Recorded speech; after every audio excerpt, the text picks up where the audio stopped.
Translation. He, who made for you the earth a bed, spread out, and the sky a ceiling, and sent down from the sky rain, and brought forth thereby fruits as provision for you. So do not attribute to Allah equals while you know that there is nothing similar to him. Tafsir. That is to say, once one has understood that, in reality, Allah alone is the creator and the provider, one will have also understood that no one else can be worthy of worship and of being associated with Allah as an equal or rival God. To sum up, these two verses call men to what is the essential purpose of sending down all the divine books and all the prophets, Tawhid, or the affirmation and the worship of the one God. Tawhid is a doctrine which has an all-pervading and radically transforming impact on every sphere of human life, internal as well as external, individual as well as collective. For, once a man comes to believe that there is only one being who alone is the creator, the Lord and Master of the universe, who alone is all-powerful and ordains the slightest movement of the smallest atom, and without whose will no one can harm or do good to another, such a man, rich or poor, in joy or sorrow, would always look only towards that one being, and gain the insight to discover behind the veil of apparent causes the workings of the same omnipotence. If our modern worshippers of energy only had some understanding of the doctrine of Tawhid, they would easily see that power resides neither in steam nor in electricity, but that the source of all powers is the one being who has created steam and electricity. To know this, however, one must have insight. The greatest philosopher in the world, if he fails to see this truth, is no better than the rustic fool who saw a railway train move at the waving of a green flag and stop at the waving of a red flag, and concluding that it was the power of the green and red flags that controlled the movement of the huge train, made an obeisance to them.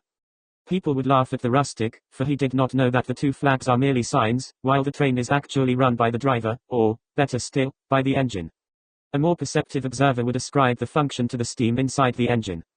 But he who believes in the one God would laugh at all these wise men, for he can see through the steam, the fire and the water even, and discover behind the appearances the might of the one and only being who has created fire and water, and whose will makes them perform their allotted functions. Employs the Arabic particle Allah, which indicates an expectation or hope, and is used on an occasion when it is not definite that a certain action or event would necessarily be actualized. Now, if one does really possess Iman faith, and does really believe in Tawhid, one would, in consequence, definitely attain salvation and go to heaven, as Allah himself has promised. But here the certainty has been expressed in terms of an expectation or hope in order to make man realize that no human action by itself and in itself can bring salvation as a necessary reward. One can attain salvation and go to heaven only by the grace of Allah alone. The ability to perform good deeds, and Iman itself, is only a sign of divine grace, not the cause. The next verse recounts some other qualities of Allah with regard to the act of nurturing, with the difference that while verse 21 spoke of the bounties of Allah pertaining to the human self, verse 22 speaks of those pertaining to man's physical environment. Since man's being basically has two dimensions, one internal, anfas, and the other external, afaq, the two verses, in a summary way, encompass all the kinds of blessings that descend on man from Allah. Among the cosmic bounties, the first to be mentioned is the earth, which has been made a bed for man. It is neither soft and fluid like water on which one cannot settle, nor hard like stone or steel that should make it difficult to be harnessed for man's purposes, but has been given a middle state between the soft and the hard for man to utilize it conveniently in his daily life.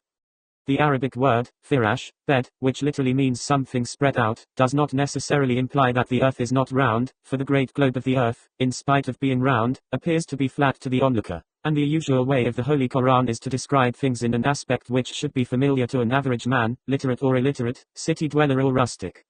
The other bounty is that the sky has been made like an ornamented and beautiful ceiling. The third is that Allah sent down water from the sky. This, again, does not necessarily mean that water comes down directly from the sky without the medium of clouds. Even in everyday idiom, a thing coming down from above is said to be coming from the sky. The Holy Quran itself, on several occasions, refers to Allah sending down water from the clouds. Did you send it down from the clouds, or did we send it?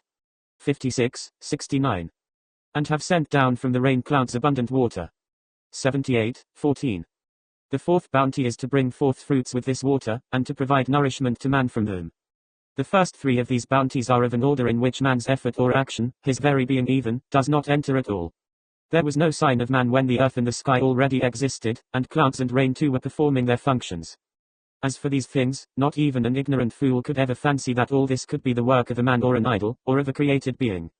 In the case of producing fruits and making them serve as nourishment for man, however, a simpleton may, on a superficial view, attribute this to human effort and ingenuity, for one can see man digging the earth, sowing the seed and protecting the plants.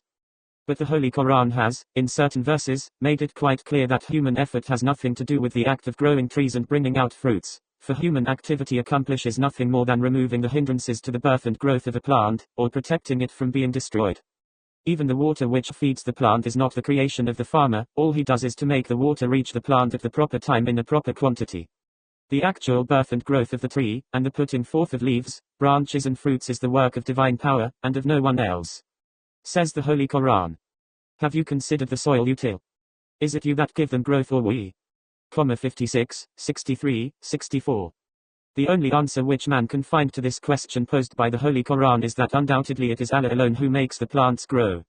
In short, this verse mentions 4 qualities of Allah which cannot possibly be found in a created being.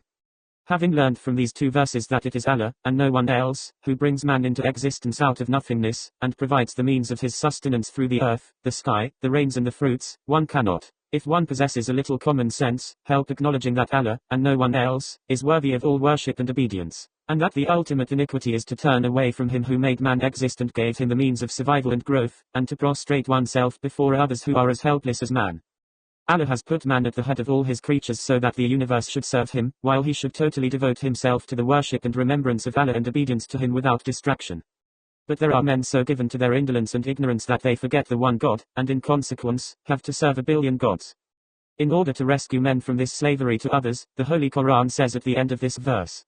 22. So, do not set up parallels to Allah when you know